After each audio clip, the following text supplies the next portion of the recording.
Sorry about that, folks. I was gonna just edit that, but you know what? I'm fine. Welcome. I am MaryAnne. Welcome to my channel, MaryAnne's Mystic Mentions. I was kind of caught up because my camera was doing some strange things. So hopefully this video will turn out, and that little entrance was very human, right? So we'll keep that in. Anyway, for those of you that are new, I am a tarot card reader, and I also incorporate a daily I Ching coin message every day. So that's what I'm going to do right now. First and foremost is read the I Ching coin messages, and I mean messages because we have 4 moving numbers.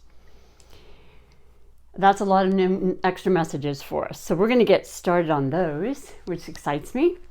And remember now, if you are new and you have not seen this, I hold a space and just, while tossing the coins for the hexagram that I draw just before I start my video to create the hexagrams for the moving number and non or what have you for the card I pull, I hold a space to have a general message come for all of you, but feel free to write an extra message or question on your own, I should say, not message, and see if the answer from the hexagrams, resonate, because they absolutely will. I mean, it's phenomenal and beautiful, and that's why I love this oracle and had it for many, many years. So let's move on, shall we? And we'll see if that works for you. The first card is Meng. The number is 4, and the title is Youthful Inexperience. The above part of the hexagram is Ken, Mountain Resting Progress, and the below part of the hexagram is Kan, Water, a Pit, and Danger. So the messages read, Ming indicates progress and success. I do not go and seek the youthful and inexperienced, but he comes and seeks me. The superior man strives to be resolute in his conduct and nourishes his virtue. Very cool. I remember pulling this a while back, and I always ask the question in addition to the overall general. I set aside a little, time to just put out a question that I would love answered, and that's very, very suiting for my situation. So let's see. So the moving numbers are as follow. 6 in the 3rd position. One should not marry a woman who, when she sees a man of wealth, cannot contain herself. No advantage comes from her.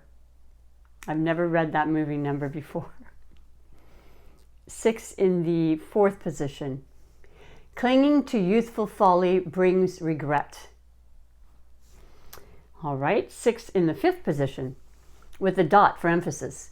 The unassuming youth, good fortune. Docility, being docile, leads to humility. Okay, interesting messages, right? A lot of metaphoric messages coming through today. And then 9 in the bottom position. To enlighten the immature, apply punishment to remove shackles from the mind. But going on that way brings regret. So overall, I guess I can just impart to you that when dealing with people that are a little less mature, perhaps maybe not as educated or understanding or hadn't gone through certain times and situations in their life, let's just be as gentle on that as possible. Be sensible about how we treat people always, right?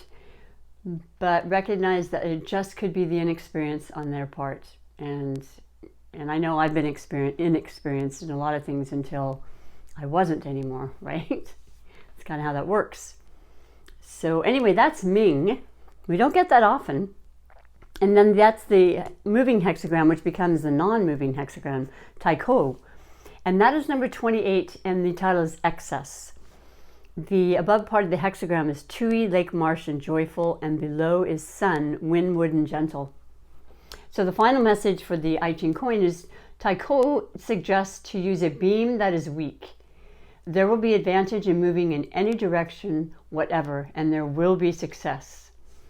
The superior man stands up alone and has no fear and keeps retired from the world without regret. Fantastic. Well, I hope you can relate to that. On any level would be wonderful. So those are our moving and non-moving I Ching coin messages that I absolutely love. And we're going to pull an overall tarot card. Now, I do have something to say, and I could have just let it go, but that's not who I am. Yesterday, I pulled an overall tarot, and it was from the Cat Tarot, one of my favorites, but I'm still learning it. And instead of looking at the book, I randomly decided that the card I pulled was the Eight of Cups. And it didn't even have cups, but some of the cards don't really have the traditional swords or pentacles, although the pentacles of the cats generally have been the food, which is about sustenance and, you know, practical things that we need in our lives, like the earth signs, such, and their qualities. So one of their qualities. So anyway, I don't want to ramble too much. I just want to say I saw it and felt it very clearly as the Eight of Cups, but it was not. It was the Eight of Swords. Now, the Eight of Cups has, I said in yesterday's reading, it was more of a melancholy feeling. And cups are very emotional. They are the water signs. And I was incorrect because the Eight of Swords is also a melancholy sort of card, definitely. But it's a thought-provoking one. It's one that we create more probably disharmony in ourselves than maybe we need to a lot of times. Of course, we don't mean to do that. It just comes from how we react and how our mind takes it on. So I apologize for that. It was the Eight of Swords. And knowing one thing about the Eight of Swords, which I truly love, is that they are the air signs, Aquarius. And we just had the new moon. We're in Aquarius sun season now. We have Mercury in Aquarius, I believe. I believe that's true. I hope I'm right about that. And so Aquarius season for sure. So that's an air sign, and they're very straight to the point and kind of sharp and cutting sometimes. But they also tend to think a lot and use their logic to discern things and work things through. So a lot of times the Eight of Swords is a woman who's standing and she has blindfolded on and she's got all these swords around her, but the reality is she can take the blindfold off and she can literally walk through the swords. There usually is a lot of space in between. So it's self-inflicted is I guess what I'm trying to say. And that was yesterday. So I just wanted to use that disclaimer for right now. Let us pull a new one for today's energy and hope it's a lot brighter and that those thoughts and things have disappeared for a lot of the people out there that know what I'm speaking of. This kind of wanted to come off. Ooh, it was kind of just lingering there. So I'm liking the fact that I pulled this though. And that this card today for overall energy is the Major Arcana Judgment. 20, that's 2. That's a judgment. That is a decision. That's a transformational decision, like from the ground up, as above, so below. This is not something that one is taken lightly. It's not something that just, I'll think about it. This is very, very important transformational decision and judgment. And yes, it could pertain to court cases. There's no question about that. I feel like it's more of a personal situation with most of the viewers that are watching right now. I feel like you know what that is. It is about a decision and a judgment that you've had to make. And this new moon is absolutely going to make that ending happen. If it hasn't already, the decision is made. Okay, it's definitely made. It's absolutely for the better, even though a lot of times we don't really feel that way a lot. When it's first happening, we know somehow in our deepest part of us that it is the right choice, and it could be in regards to relationship. It could be an ending which needed to come for a long time, and you know, we get through those. We get through all of that. But it certainly does not mean that it's a negative. I don't mean to put that out there to you, but there are times that it can be. And that negative can turn around to a positive very, very quickly. So realize and know that, okay? And yeah, it's a powerful card, but it can be very, very important for us. This is a year of transformation and resetting. So that's our overall general energy for today, and that is correct. It is the Judgment card. Just trying to think if there's anything I can feel other than that.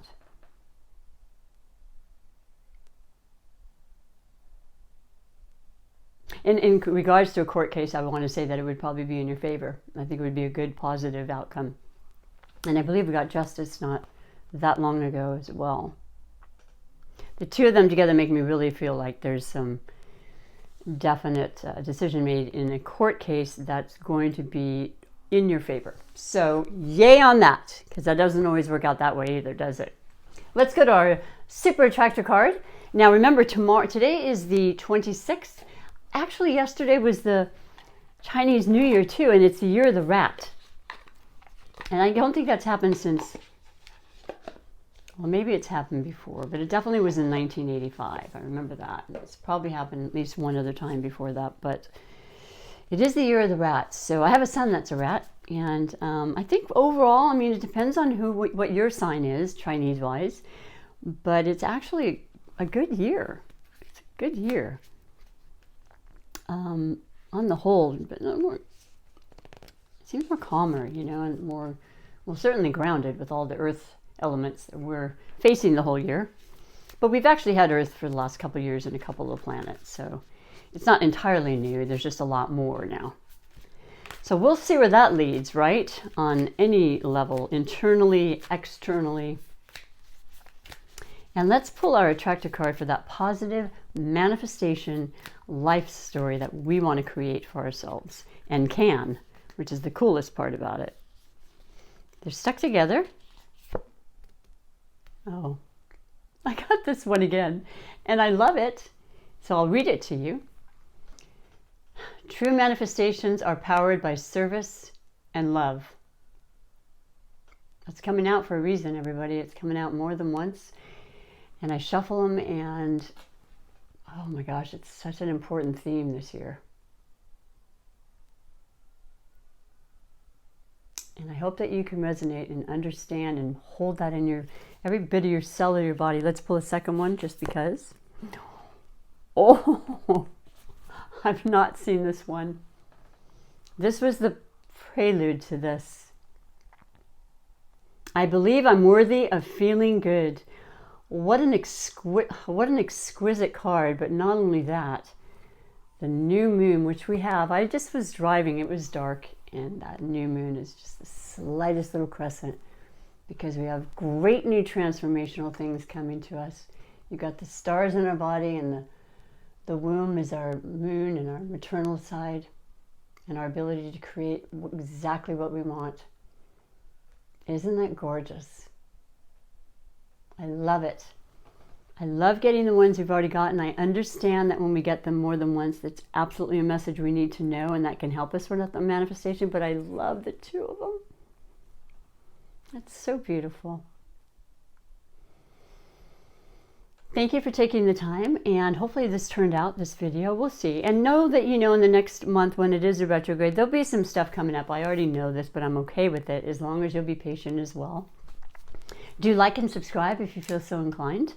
I appreciate that so much. Have a great rest of the Sunday evening.